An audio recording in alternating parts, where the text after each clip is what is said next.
Good morning, students. Welcome back to the new session of learning in this lockdown period. This is your accounts class, and we are discussing chapter number 3.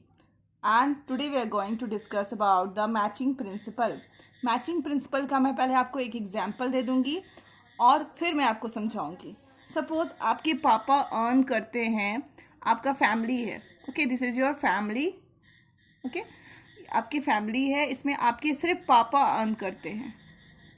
इसमें सिर्फ आपके पापा earn करते हैं. मान लो आपके पापा अर्न कर रहे हैं 15,000 रुपीज़ पर मंथ. ठीक है, आपके पापा अर्न करते हैं 15,000 रुपीज़ पर मंथ. तो आपका घर का जो खर्च है, ठीक है, मान लो महीना के आखिर में, महीना के एंड में आप अगर सारा खर्च जोड़ लेते हो तो हमेशा वो 15,000 से मैच होना चाहिए. एग्री और नॉट? क्योंकि आप जितना कमाओगे उतना ही स्पेंड करोगे. ओके, आप जितना कमाओगे उतना ही स्पेंड करोगे. राइट और नॉट? तो या तो आप इसमें से 3,000 सेव कर लो. मान लो आप सेव कर लेते हो, ठीक है. फिर भी मैं आपको अगर ऐड करूं कि महीना के लास्ट में ऐड करवाऊं आपसे कि 15,000 रुपीज़ कहाँ गए, तो आप बताओगे कि ये सारे खर्च में ये हो गया. मान लो सपोज मैं यहाँ बोलती हूँ कि हम कुछ भी खर्च नहीं कर रहे हैं. 15,000 आज के ज़माने में खर्च होना आम बात है. तो मैं आपसे बोलती हूँ कि जो भी आपके पापा अर्न कर रहे हैं, अजम्पशन है ये, जो कि भी आपके पापा अर्न कर रहे हैं वो आप क्या कर रहे हो, स्पेंड कर दे रहे हो. तो अगर महीना के लास्ट में मैं बैठूँ और उसको मैच करूँ कि आपने 15,000 पूरा का पूरा खर्च कर दिया, तो क्या जो आपने खर्च किया और वो जो आपके पापा का इनकम था, मतलब जो यहाँ पे खर्च को इंग्लिश में क्या बोलेंगे, एक्सपेंस, और इनकम का दूसरा नाम क्या है, रेवेन्यू, ये दोनों आपस में मैच करेगा? मैच करेगा या मैच नहीं करेगा? मैच करेगा. ओके, तो आपको ये बात समझ में आई? ठीक है, एग्जाम्पल समझ में आई कि आपके फादर कितना कमाते हैं, 15,000 कमाते हैं, एंड आपकी मॉम कितना खर्च कर पाएंगी एक महीना में? ऑफकोर्स 15,000 ही खर्च कर पाएंगी. तो महीना के लास्ट में अगर हम बैठ करके ऐड करते हैं तो आपका जो पूरा खर्च है घर का, वो आपके पापा के जो इनकम से, इनकम दैट मीन्स रेवेन्यू से मैच करना चाहिए. बस मैचिंग प्रिंसिपल यही कहता है कि आप जितना भी खर्च कर रहे हैं, जितना भी आपका एक्सपेंस है बिजनेस में, वो मैच करना चाहिए जितना आप रेवेन्यू अर्न करते हैं. आप बिजनेस में जितना इनकम अर्न करते हैं या फिर जितना रेवेन्यू अर्न करते हैं, वो आपके खर्च से मैच खाना चाहिए. बस मैचिंग प्रिंसिपल का इतना ही तो कहना है. ठीक है, तो मैं लिख देती हूँ, according to this concept sorry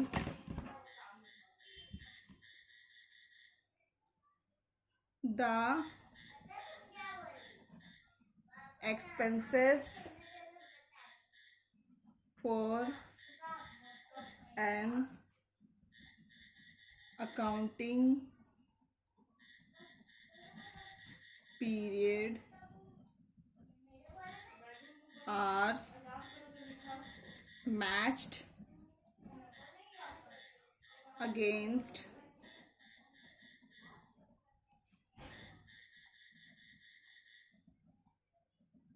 revenue earned.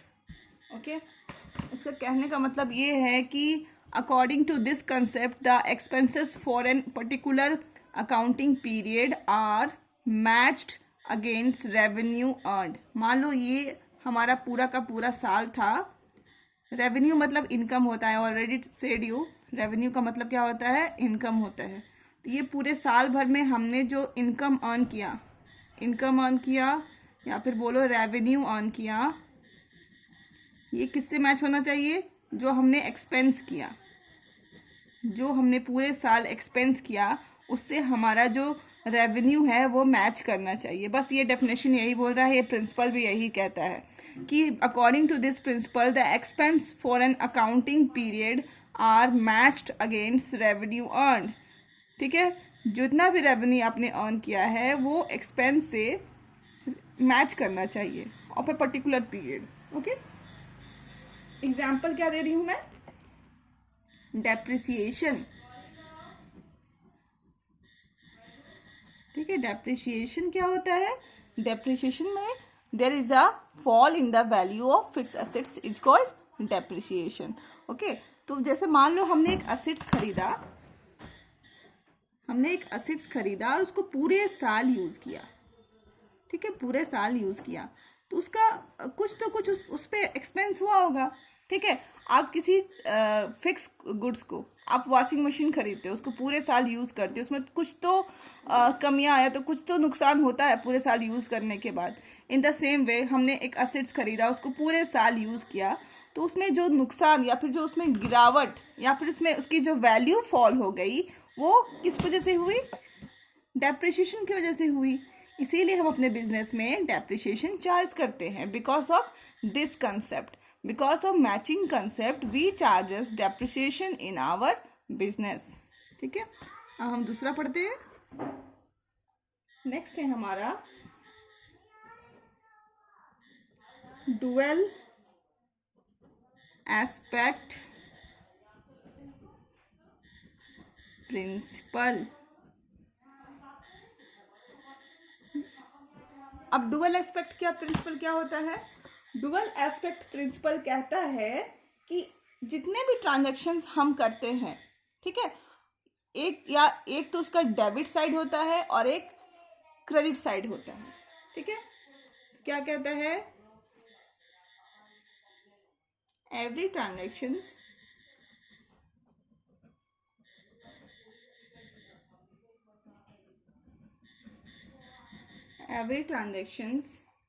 Has two effect.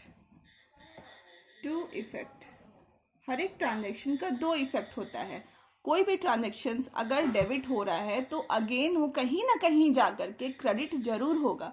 Okay, every transaction has two effect, therefore debit and credit.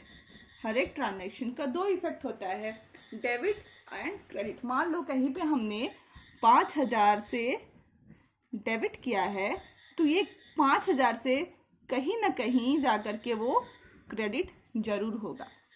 ये हम लोग फॉलो करते हैं. This is called dual aspect principle. और आप अपने बुक को आप अगर पलट करके देखोगे तो यहाँ पे लिखा है डबल एंट्री. डबल एंट्री का मतलब भी यही होता है कि हम लोग ये कंसेप्ट फॉलो करते हैं, डबल एंट्री कंसेप्ट.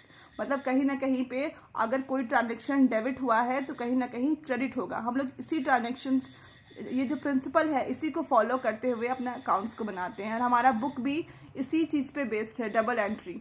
ओके, तो this is your double entry.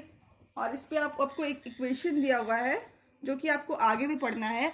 ये जो प्रिंसिपल है इसके ऊपर एक चैप्टर नंबर 5 है जो कि आपको पढ़ना है पूरा का पूरा इस प्रिंसिपल के ऊपर. ठीक है, तो चैप्टर नंबर 5 जो है यहाँ पे एक, ठीक है, यहाँ पे एक मैथमेटिकल एक्सप्रेशन है, इसको लिख लीजिए. Assets is equal to capital plus liability. हमारा जो असेट्स है वो हमेशा कैपिटल प्लस लायबिलिटी होता है. Okay, now chapter number 10, sorry, principle number 10. Okay, principle number 10 क्या है? रेवेन्यू रिकॉग्नाइजेशन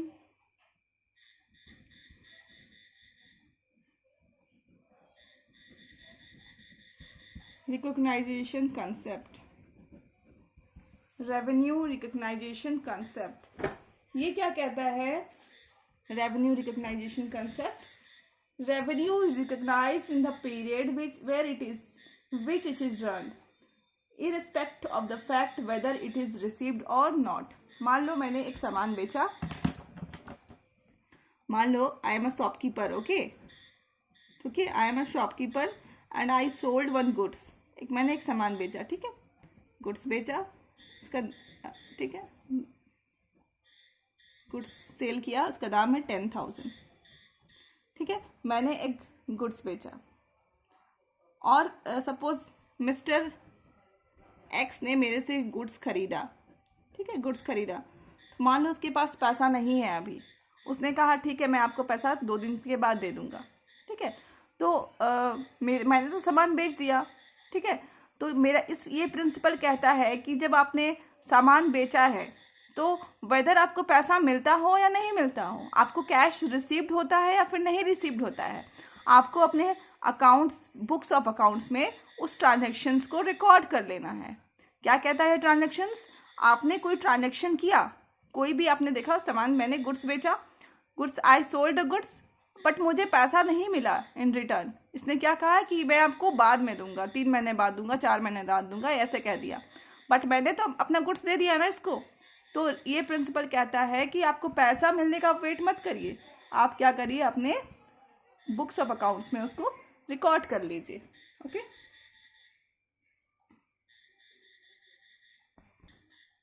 तो ये प्रिंसिपल क्या कहता है? According to this concept, revenue is considered to have been realised when a transaction has been entered.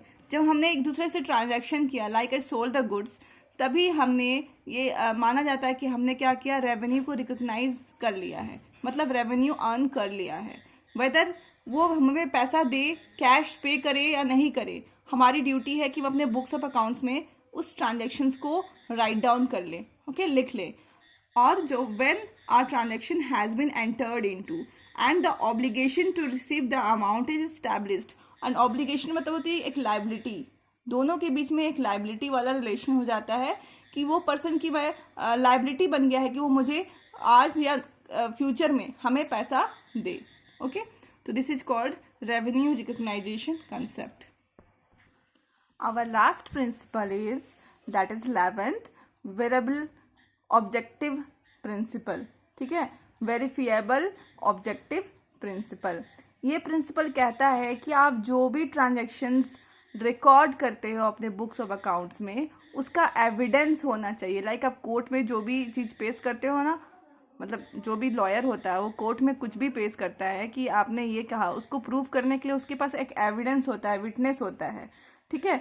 तो वेरीफिएबल ऑब्जेक्टिव प्रिंसिपल भी यही कहता है कि आप जो भी चीज़ अपने बुक्स ऑफ अकाउंट्स में लिख रहे हो, ठीक है, राइट डाउन कर रहे हो, रिकॉर्ड कर रहे हो, उसको सपोर्ट करने के लिए एक एविडेंस होना ज़रूरी है आपके पास। ओके, अब ये एविडेंस सपोर्टिंग डॉक्यूमेंट्स क्या क्या हो सकते हैं?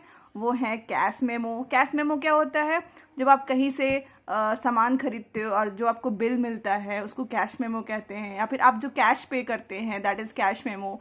जो इनवॉइस मिलता है उस जब आप खरीदते हो, सेल्स बिल बोलते हैं उसको, इनवॉइसेस बोलते हैं, all the things are cash memo, this all are supporting documents.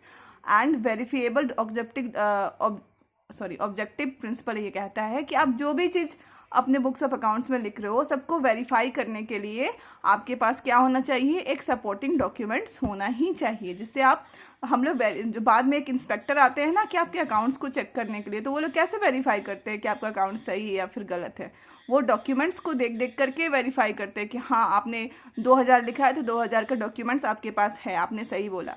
Okay, तो all this things are you have to maintain while recording a books of accounts. So I'm ending this chapter here only. Hope you understood the chapter, and after going through this video, please read the book once and keep studying. Stay safe. Thank you.